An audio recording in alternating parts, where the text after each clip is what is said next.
In the Hyborian Age, survival did not depend on strength alone.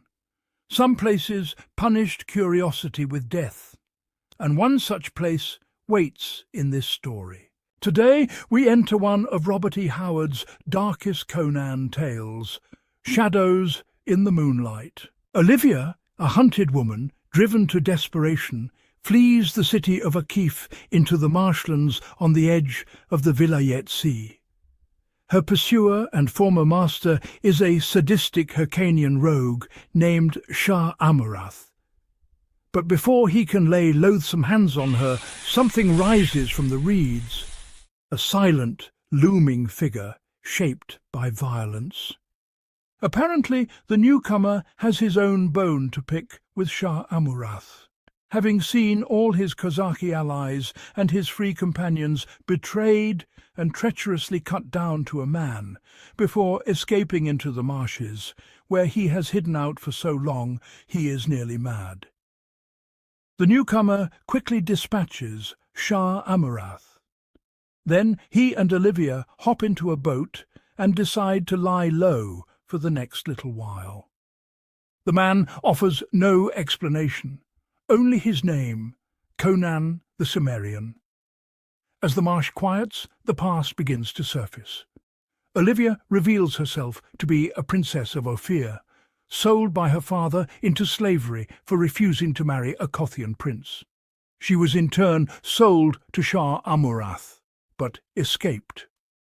Conan tells her of his time with the Free Companions, until recently in the employ of a rebel prince in eastern Koth, raiding up and down the borders of Koth, Turan and Zamora.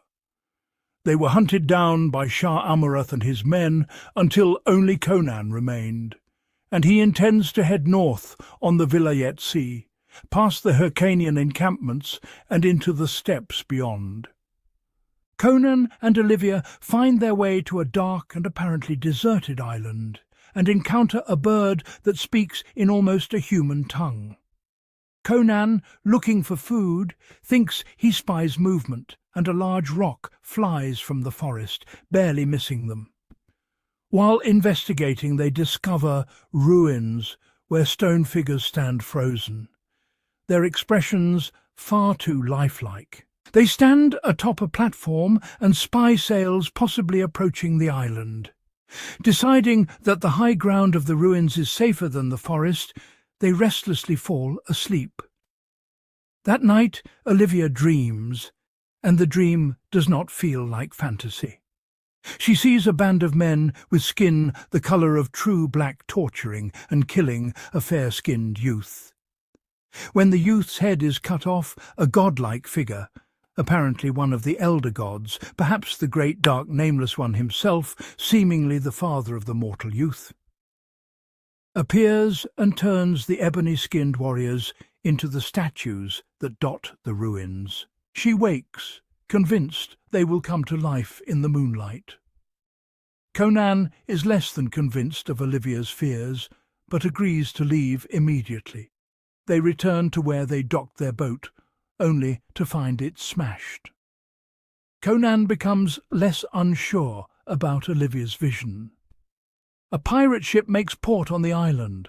Leaving Olivia hidden in the brush, Conan challenges their captain, an old rival.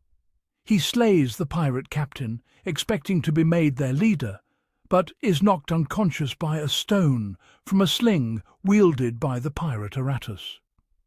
Some pirates agree with Aratus that Conan has no right to lead them, but others, under the direction of Aratus's rival Ivanos, believe Conan should be their new captain. Ultimately, the pirates bind and drag Conan away, leaving a hidden and horrified Olivia behind. The pirates take the bound Conan to the ruins, where they discuss his fate until they pass out drunk. Meanwhile, Olivia narrowly escapes from a massive and dark figure that pursues her up to the ruins. She sneaks past the drunken sleeping pirates and frees Conan. Conan then slays the dark figure that pursued Olivia, a giant, fanged man-ape, which had also been hurling the boulders at them. As Conan recovers from his battle with the man-ape, they hear the beginning of a horrific slaughter back at the ruins. They quickly head back to the deserted pirate ship. As Conan prepares the ship to sail, a band of beaten and bedraggled pirates, including Ivanos, arrives and asks to come aboard and leave the island. The statues had come alive and slaughtered most of the crew.